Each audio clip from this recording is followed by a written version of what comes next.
मंडल संथाल परगना वहाँ के प्रत्याशी होंगे मोतीलाल सरकार। विधानसभा तमाड़ जो अनुसूचित जनजाति के लिए आरक्षित है, क्रमांक संख्या 58।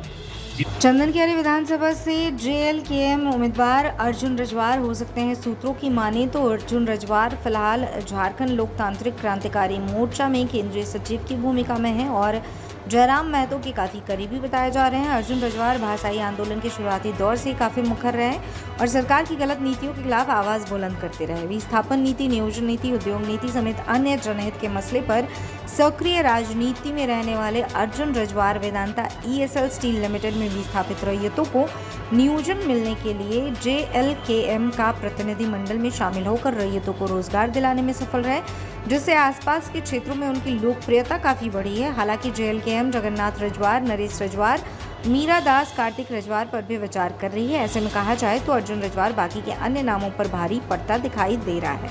आपको बता दें, बीते दिनों धनबाद के सर्किट हाउस में संवाददाता सम्मेलन कर जयराम महतो ने आगामी विधानसभा चुनाव में JLKM से प्रत्याशियों की पहली सूची जारी कर दी है। 6 विधानसभा सीट डुमरी, जमुआ, राजमहल, तमाड़, सरायकेला और छतरपुर से प्रत्याशियों के नाम की घोषणा हो चुकी है। डुमरी से जयराम महतो स्वयं प्रत्याशी बने हैं। प्राप्त जानकारी के मुताबिक अभी तक 69 सीट से उम्मीदवारी के लिए आवेदन मिले हैं। पार्टी का 69 सीट पर चुनाव लड़ना तय है। इसके बाद भी अच्छे कैंडिडेट आते हैं तो चुनाव जरूर लड़ाया जाएगा। JLKM में महिलाओं की ज़्यादा से ज़्यादा भागीदारी हो, ये भी पार्टी चाहती है। स्क्रीनिंग कमेटी की बैठक बुलाई गई थी और उस बैठक की रायशुमारी और संसदीय बोर्ड के अनुमोदन के बाद हम लोगों ने 6 प्रत्याशी की सूची को जारी करने का निर्णय लिया, जिसमें पहला विधानसभा डुमरी है। डुमरी विधानसभा चुनाव जो गिरिडीह जिला के अंतर्गत आता है, वहाँ मैं स्वयं प्रत्याशी हूँ, जयराम कुमार महतो। जमुआ जो गिरिडीह जिला के अंतर्गत आता है, वहाँ के प्रत्याशी रोहित कुमार दास होंगे।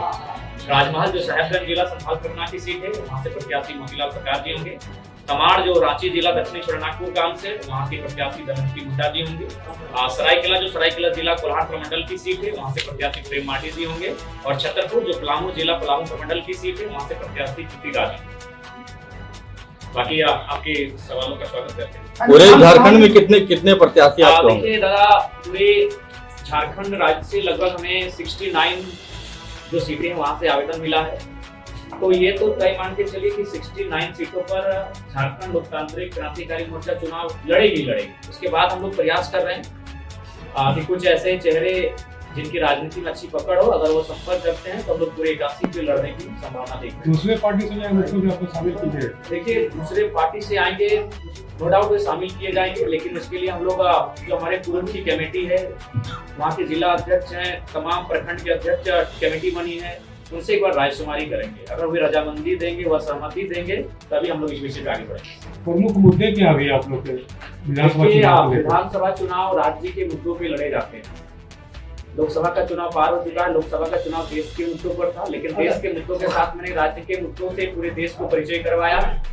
लेकिन जो राज्य के चुनाव होते हैं वो राज्य के मुद्दों के साथ होते हैं, इसलिए राज्य का जो मुद्दा है वो ज्वलंत मुद्दा, क्योंकि हम लोग अभी धनबाद में बैठे हैं और धनबाद का ज्वलंत मुद्दा अगर है तो कहीं ना कहीं आज विस्थापन है, कोल एरियाज में जो नियोजन मुआवजा है, यानी एक उद्योग नीति, विस्थापन नीति, और उससे सबसे महत्वपूर्ण अभियान के आधार पर झारखंड में एक स्थानीय नीति बने। उस स्थानीय नीति के आधार पर एक मजबूत नियोजन नीति बने, ताकि राज्य के बनने का जो मकसद था उस मकसद को पूरा करने की दिशा में हम लोग बढ़ सकें। 60 से अधिक सीटों तक लड़ेंगे, तो 6 सीट देखिए, चूंकि हम लोग नया संगठन है तो हम लोग चाहते हैं कि संगठन में आपसी मनमुटाव ना हो, संगठन के भीतर किसी प्रकार का द्वेष ना हो, इसीलिए हम लोग फाइनल टच देने से पहले बहुत मेहनत कर रहे हैं। अभी हमारी एक 11 सदस्यीय टीम कोल्हान प्रमंडल में जाके रायशुमारी कर रही है, रायशुमारी नहीं, वहाँ समन्वय स्थापित कर रही है। तो हम लोग समन्वय स्थापित कर रहे हैं। इन 6 सीटों पर समन्वय बन चुका था। इन 6 सीटों पर जो नकारात्मक चीजें होनी चाहिए तो वो नहीं दिख रही थी, तो इसीलिए जैसे ही हम लोग सकारात्मक हो जाएंगे, बाकी की सीटों की घोषणा हमें लगता है अगर होगा तो रात को कर सकते हैं, कल सुबह कर सकते हैं। तो मतलब ये 6 सीटें आप लोग लगभग 12 घंटा मीटिंग किए। 12 घंटा के निष्कर्ष के बाद हमें लगा कि ये 6 सीटें फिलहाल इन पर किसी प्रकार का मनमुटाव देखने की स्थिति में हम लोग नहीं थे, तो 6 सीटों से हम लोग शुरुआत करेंगे। गठबंधन कहीं हो रही है क्या? अकेले डुमरी से लड़ेंगे कि और कहीं से भी लड़ेंगे? जी, हम और एक सीट से चुनाव लड़ेंगे और इसकी घोषणा तीसरे चौथे जब सूची जारी की जाएगी उस समय की जाएगी। कहीं गठबंधन हो रही है क्या? देखिए, चॉइस की अगर बात करें तो डुमरी मेरा घर पड़ता है, गोमिया ने मुझे निर्णायक लीड दिया है गोमिया ने। उसके बाद बेरमो और मांडू भी मेरे चॉइस में आता है। उसके बाद अगर परिस्थितियां जैसी हो रही है, बागमारा में जिस दिन जो परिस्थितियां उस दिन उत्पन्न हुई, तो अगर बागमारा का समीकरण बनता है तो बागमारा को भी प्रीफर कर सकते हैं। जयराम जी, बोतल पटकने वाला सीन आपका बहुत चल रहा है, क्या कहेंगे उस पर? देखिए, मैं सबसे पहले मैं स्वीकार करता हूं कि एक युवा होने के नाते, एक स्टूडेंट होने के नाते, कि इस प्रकार के व्यवहार को मैं भी समर्थन नहीं करता।